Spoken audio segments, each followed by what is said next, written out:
ये कहानी एक खूबसूरत गांव की है जो जादुई दरख्तों और रंगीन फूलों से घरा हुआ था। गांव के वसत में एक खास दरख्त था जिसे तलस्मी दरख्त कहा जाता था।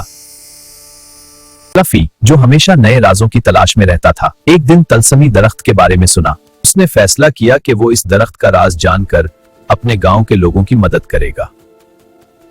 अगर मैं इस दरख्त का राज जानूंगा तो गांव में रहने वाले सब लोग खुश होंगे।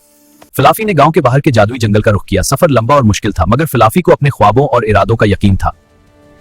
जब फ्लफी तलस्मी दरख्त के करीब पहुंचा, दरख्त की जड़ों में से एक चमकदार दरवाजा नमूदार हुआ।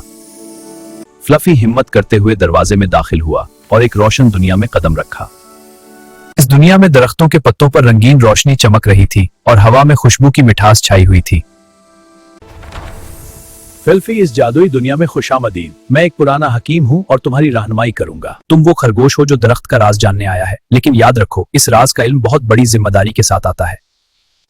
मैं गांव के लोगों के लिए इस जादू को इस्तेमाल करना चाहता हूँ ताकि वो हमेशा खुश रहें। तुम्हारी ख्वाहिश सही है, लेकिन इसका मतलब यह है कि तुम्हें दरख्त की ताकत को कभी खुद गर्जी के लिए इस्तेमाल नहीं करना होगा। फ्लफी ने फैसला किया कि वो ये ताकत सिर्फ दूसरों के फायदे के लिए इस्तेमाल करेगा। फ्लफी, ये जादुई छाल का टुकड़ा है। शुक्रिया हकीम।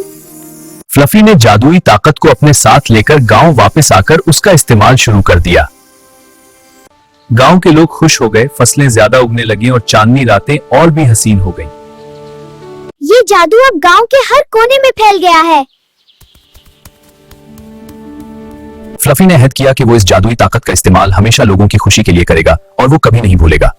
और यूं फ्लफी, जादुई खरगोश, हमेशा के लिए गांव का सबसे ज्यादा मोहब्बत किया जाने वाला और मोहतरम जानवर बन गया।